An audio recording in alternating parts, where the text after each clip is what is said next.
Bonjour Hubert de Boisredon. Bonjour Pierre-Hugues. Et merci d'avoir accepté notre invitation. Laudate Deum, le pape François a publié ces derniers jours une exhortation apostolique sur la crise climatique que nous vivons. Un texte fort où il appelle tout le monde à s'engager, et pas un engagement de façade, mais un changement profond de comportement. Comment le chef d'entreprise que vous êtes, qui par nature cherche la croissance économique, reçoit ce message ? Alors, écoutez, comme dirigeant d'entreprise, déjà, c'est une interpellation. Comme chrétien, c'est un appel. Et je pense que je m'inscris complètement dans ce désir, en tout cas, d'un engagement fort et radical pour attaquer, j'allais dire, et résoudre l'un des grands problèmes actuels, qui est cette crise climatique dont on voit partout les effets. Est-ce que ça vous fait vous remettre en question dans votre travail au quotidien ? Alors oui, bien sûr, ça me fait remettre en question, mais j'allais dire depuis déjà un moment. En fait, moi, je suis arrivé à la tête d'Armor en 2004, à une période où peut-être ce sujet était moins prégnant, on va dire. Et j'ai eu un peu un réveil, c'était mon premier électrochoc, lorsqu'en 2008, j'ai vu le film La vérité qui dérange du vice-président Al Gore, qui expliquait cette croissance exponentielle des émissions de CO2 et du réchauffement climatique avec toutes ses conséquences. Et là, je me suis dit, Armor, c'est une entreprise qui est historique, qui a 100 ans, historiquement fabricante d'encre et de consommables d'impression. Et je me suis dit, ça c'est bien, mais est-ce qu'avec notre savoir-faire technologique, on ne pourrait pas contribuer à la lutte contre le réchauffement climatique ? Et c'est là où on a décidé de s'engager dans deux domaines, qui a été les films photovoltaïques souples et puis les collecteurs enduits pour batteries, dont on vient d'ailleurs d'annoncer la construction d'une nouvelle usine. C'est vrai qu'à la base, Armor Group, très rapidement, c'est les codes barres, c'est l'impression des codes barres. C'est les consommables d'impression, dont les consommables qu'impriment les étiquettes code barre. Nos consommables impriment une étiquette code barre sur 2 dans le monde. Donc effectivement, là, on est un peu soumis à la croissance.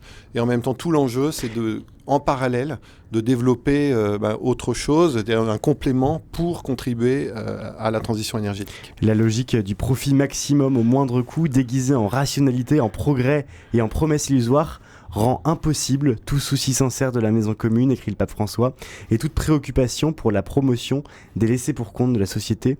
Le paragraphe 31 de Laudate Deum est assez dur contre les chefs d'entreprise. Il dit que vous avez une responsabilité contre ce profit maximum au moindre coût déguisé en rationalité. C'est quand même pas facile. Je pense qu'il a raison. Il a raison parce que tout est d'abord une affaire de posture.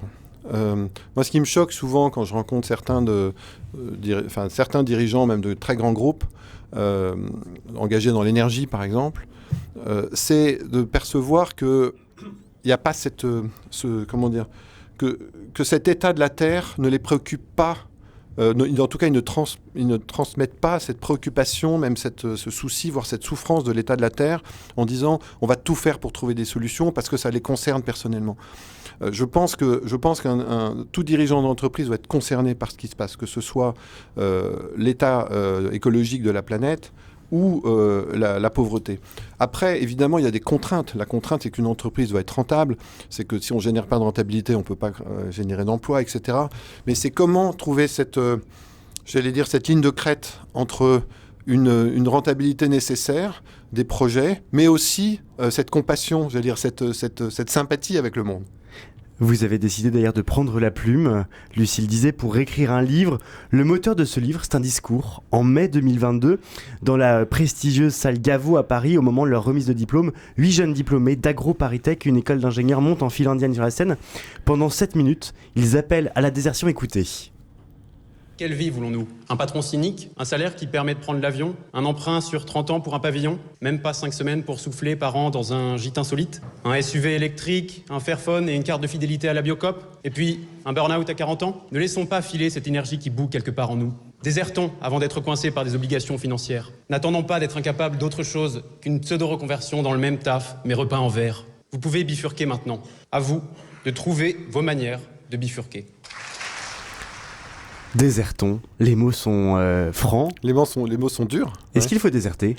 Alors, je pense que, évidemment, quand j'ai entendu ce discours, j'ai eu 2 réactions. La première, et là, c'est le dirigeant d'entreprise qui parle. Au premier niveau, j'étais choqué.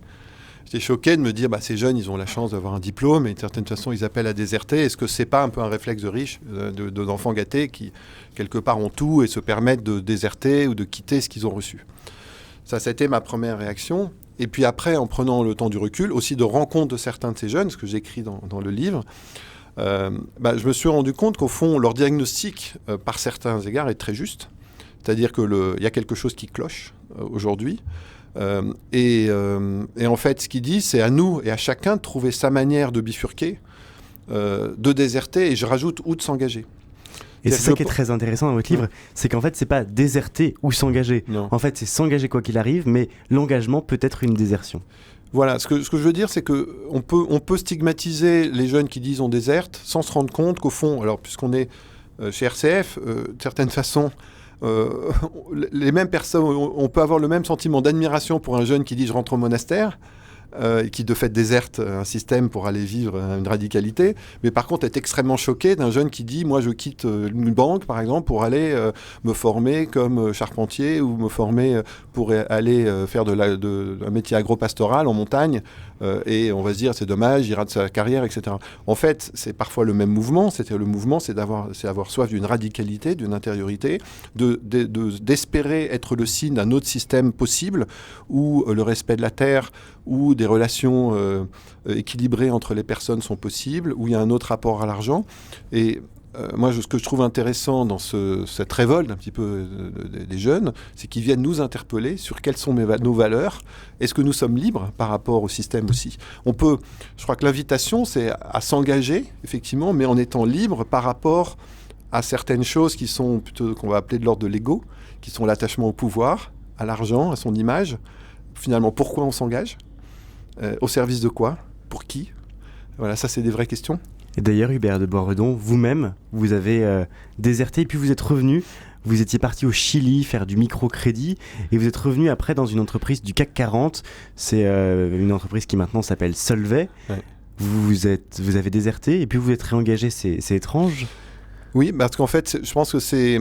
Encore une fois, il n'y a pas de bien ou de mal dans telle ou telle forme d'engagement. Je pense que l'important, et j'ai écrit un premier livre qui s'appelle « L'esprit souffle itinéraire d'un dirigeant engagé ». Je pense que c'est pour chacun de suivre sa voie, pour ceux qui peuvent le nommer suivre l'Esprit Saint, qui parfois nous déroute, nous emmène d'un côté, de l'autre. Moi, ça a été après HEC une invitation à partir, mettre mon goût pour l'entreprise au service des plus démunis dans les quartiers pauvres de Santiago du Chili. C'est-à-dire, vous faisiez quoi exactement ? J'ai démarré dans une banque de développement créée à l'initiative du cardinal de Santiago de l'époque pour développer la petite et moyenne entreprise et le logement social. De là, avec un ami, on s'est rendu compte qu'il y avait des milliers, 400 000 micro-entrepreneurs au Chili qui emploient la moitié de la population active qui n'avaient aucun accès au crédit bancaire. On a entendu parler de ce que faisait Mohamed Yunus au Bangladesh avec la Grameen Bank et on a décidé de s'engager pour créer une banque de microcrédit, l'une des premières banques de microcrédit d'Amérique du Sud au Chili, et ce qui a fait qu'au lieu de partir pour 2 ans en coopération catholique, je suis finalement resté 7 ans. Et qu'est-ce qui fait qu'après 7 ans en coopération, vous retournez chez Solvay, un groupe du CAC 40 ? Alors oui, ça c'est intéressant, ça a dérouté pas mal de gens. C'est qu'en fait, il y a un sentiment de mission accomplie, parce que mon but, c'était surtout de montrer que développer une banque pour les micro-entrepreneurs, c'était possible, c'était ouvrir une voie. La plus grande réussite pour moi, ça a été que 5 banques chiliennes, dont la Banque de l'État, se sont appropriées le sujet alors qu'ils pensaient que ce serait complètement impossible. Et donc, il y a eu 5 banques qui se sont lancées dans le microcrédit. Et après, à 29 ans, je me suis dit, en fait, j'ai encore tout à apprendre. J'ai à apprendre le métier du management, j'ai à apprendre ce que c'est que le marketing industriel, j'ai à apprendre ce que c'est que diriger un centre de profit. Voilà. Et donc, je suis parti un petit peu, j'ai accepté un certain enfouissement pour aller rencontrer aussi l'entreprise avec ses contradictions dans la mondialisation, comprendre cette complexité, ce qui m'a emmené au Japon, ce qui m'a emmené en Chine à négocier le rachat d'entreprises chinoises avec les membres du Parti communiste chinois. C'était une expérience absolument fabuleuse. Après, à diriger, pour le titre de Rhodia devenu Solvay, les ingrédients pharmaceutiques du groupe, donc tout ce qui est paracétamol et aspirine. Vous savez, aujourd'hui, tout le monde pleure du fait qu'il n'y a plus de paracétamol. En fait, il y a eu des décisions qui ont été prises de fermer les usines d'aspirine et de paracétamol. C'était des décisions politiques qui étaient objectivement idiotes.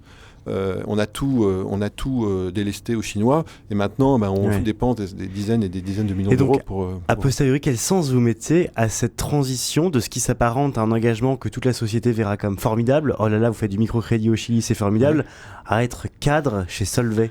Je pense que Excusez-moi d'être un petit peu franc, mais vous avez complètement raison. Je pense que la ligne directrice de tout ça, c'est être fidèle à l'appel qui est en soi, être fidèle à sa voix intérieure. Et vous savez, quand un bateau va d'un endroit à un autre, il va jamais tout droit. Il tire des bords. Et il y a un bord qui est plus vers l'économie sociale. Ça a été le Chili, qui m'a aidé à comprendre le sens profond de l'entreprise, que l'entreprise, c'est pas fait pour gagner le plus d'argent possible pour les actionnaires. C'est fait, bien sûr, l'argent est nécessaire, la rentabilité l'est, mais elle vise l'épanouissement de ses membres et le bien commun, la transformation du monde. Et puis après, il y a eu un autre tirage de bord, ça a été apprendre un métier, le métier d'une direction générale d'entreprise, apprendre l'économie mondialisée. Et puis après, il y a une synthèse, ça a été Armor Group, finalement diriger une ETI, voilà, ETI, entreprise industrielle tout à fait classique, avec l'équipe, on s'efforce de transformer pour en faire une entreprise technologique au service des enjeux de société et notamment de la transition énergétique. Il y a un mot qui m'a sidéré dans votre livre, c'est le mot amour. Ça rentre pas dans un Excel, ça rentre pas dans le cahier des comptes d'une grande entreprise. Pourquoi y a-t-il besoin d'amour ? Je pense qu'il y a besoin d'amour parce que l'amour, c'est ce qui donne du sens, c'est ce qui donne de l'énergie, c'est ce qui rend heureux.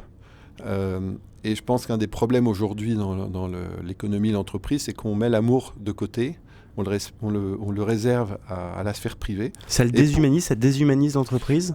Oui, parce qu'il y a comme une peur, en fait. Il y a une peur du dirigeant, en manifestant de l'amour et des sentiments, d'être faible. Alors qu'au fond, pour moi, être capable de manifester de l'amour par un salarié, un collaborateur, c'est le signe d'un courage absolument incroyable. Et je pense que être capable de montrer à ses équipes qu'on les aime, je pense que ça demande beaucoup de courage, ça demande de se montrer dans son humanité. Et finalement, c'est une invitation à vivre sa responsabilité de dirigeant de manière unifiée. Il n'y a pas l'homme d'un côté, le dirigeant de l'autre. Et finalement... ça vaut le coup de relire l'encyclique du pape Benoît XVI qui s'appelle Caritas in Veritate, où finalement il ne dit pas autre chose. Il dit l'ingrédient, le fondement de l'économie doit être l'amour, la gratuité. Retrouver le sens de la gratuité et du don dans l'économie, c'est ce qui va permettre à l'économie et l'entreprise de retrouver son sens profond. Et comment ça se manifeste ? Comment un dirigeant montre à ses équipes qu'il les aime ? Alors, il y a un chapitre du livre où je décris une rencontre assez forte où d'un de mes cadres clés, responsable d'une activité, qui m'annonce sa démission en disant voilà, j'ai trouvé un job avec un salaire plus élevé, avec des responsabilités plus grandes, etc. Mais j'ose pas vous le dire parce que finalement, je suis attaché à l'entreprise. Et j'étais évidemment très déçu. Et au moment où il m'a annoncé ça, je me dis, mais au fond, je ne lui ai jamais dit à quel point il était important pour moi, qu'il était pour moi. Et j'ai pu lui dire, voilà, Gerval, vous savez que ça me fait quelque chose parce que le projet que j'ai pour l'entreprise, en fait, pour moi, il est indissociable de votre présence à mes côtés parce que vous êtes unique et vous n'êtes pas remplaçable en tant que tel. Et je voulais vous dire l'importance que vous aviez. Et puis, il s'en va, je suis un peu déçu et tout. Et il me rappelle une demi-heure après en me disant, écoutez Hubert, voilà, j'ai décidé de rester. Eh bien, c'est à lire dans Déserter ou s'engager, à paraître aux éditions MAM. Hubert de Boisredon, merci beaucoup d'avoir ce matin accepté notre invitation. Merci beaucoup Pierre-Hugues.